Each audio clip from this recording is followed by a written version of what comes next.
a fantastic evening it was for loads of Nigerians. Olumide. Yes, Salah, indeed it was, and it was because Nigeria's Golden Eaglets have qualified for the finals of the Under-17 World Cup, and that's where we'll begin. They booked their place with a 3-0 victory over Sweden. Taiwo Awoniyi's 20th minute strike gave the Manu Garba-led boys the lead, but the young lads had to ensure and endure pressure from their Scandinavian opponents all through the half. But goals from left-backs Samuel Okon and Chidera Eze late in the second half gave Nigeria the victory. They'll now face Mexico, who earlier defeated South American giants Argentina 3-0. Sweden defensively caught out.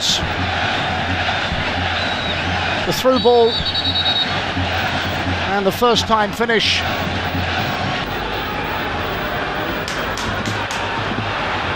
Okone makes space. That could be that. Samuel Okone puts Nigeria a step closer to another world final and could have put an end to Sweden's World Cup hopes. Having got a second, chasing a third, and are in. Point blank finish, the smile to the face of Chidera Eze. Keeper left badly exposed. Also in football, but away from the Under-17 World Cup, former Sunderland manager Martin O'Neill and ex-captain Roy Keane have been confirmed as Ireland's new management team. O'Neill will be head coach, while the former Manchester United midfielder will be his assistant. They will succeed Giovanni Trapattoni, who was sacked in September following the country's failure to make the World Cup finals, and will be in charge of their first game against Latvia in Dublin on November the 15th. And now to hockey, where Barack Obama has played host to the 2013 Stanley Cup champions, the Chicago Blackhawks, at a reception held in the East Room of the White House. The president congratulated the team for winning the NHL championships twice during his tenure and took the opportunity to appeal to other Chicago teams to redouble their efforts for championship bids. We've hosted a lot of championship teams from Boston and New York, Pittsburgh, Miami. But since I've been president, only one team has brought a world championship to my hometown of Chicago, and now the Blackhawks have done it twice.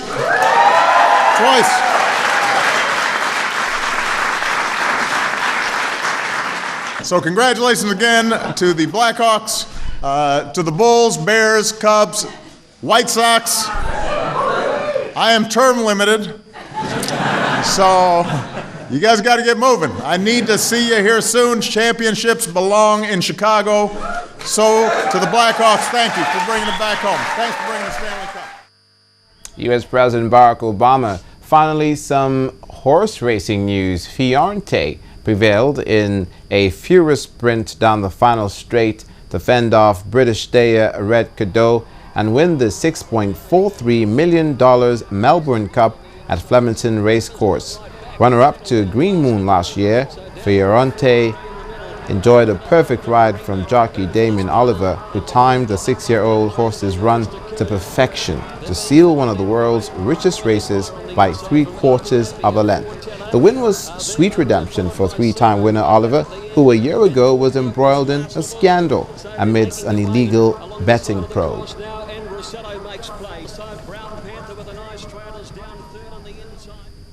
And that Sports News at 10 is back to Salai for the rest of the news at 10.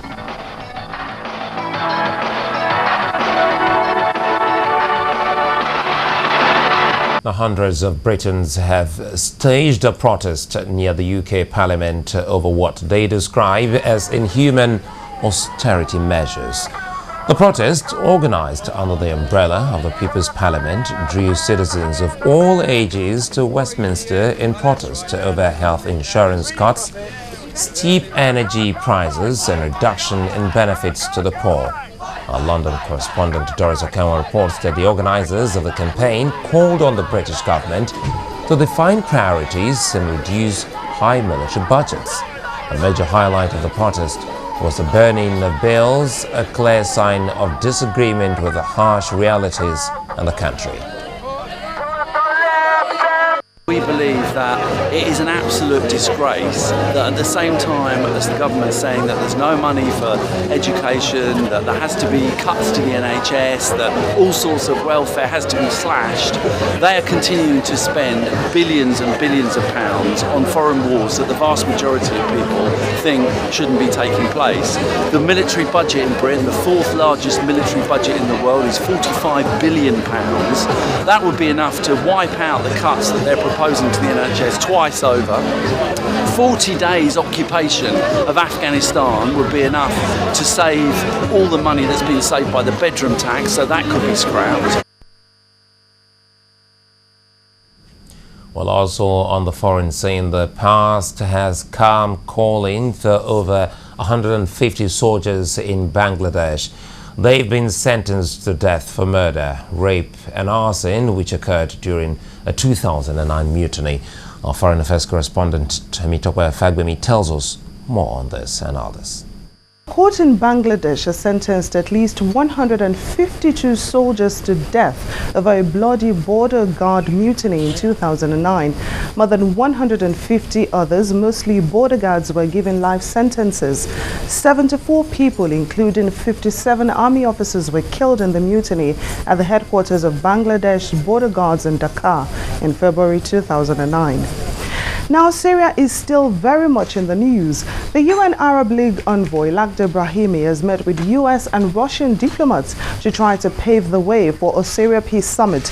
Attempts to set up a conference to end the Syrian conflict have been going on for months, and disputes over who should attend and its agenda. Mr. Brahimi will also meet delegates from the rest of the UN Security Council and Syria's neighbors. In the world of science and technology, India has successfully launched a spacecraft to the Red Planet with the aim of becoming the fourth space agency to reach Mars. The Mars Orbiter mission took off this morning from the Satish Dhawan Space Center on the country's east coast. Finally, the M23 rebel group in the Eastern Democratic Republic of Congo has ended its insurgency hours after the government claimed military victory. In a statement, the movement said it would adopt purely political means to achieve its goals and urged its fighters to disarm and demobilize. And those are the top stories on the foreign scene. And the main news again, APC leadership today visited Port Harcourt, where they would Governor Amechi and his supporters to join party, but the governor said he needed to engage in more consultations. The presidential committee set up to dialogue with suspected Boko Haram members has submitted its report to the president. And the M23 rebel group in the Eastern Democratic Republic of Congo has surrendered to government forces. That's the news at 10. Many thanks for watching.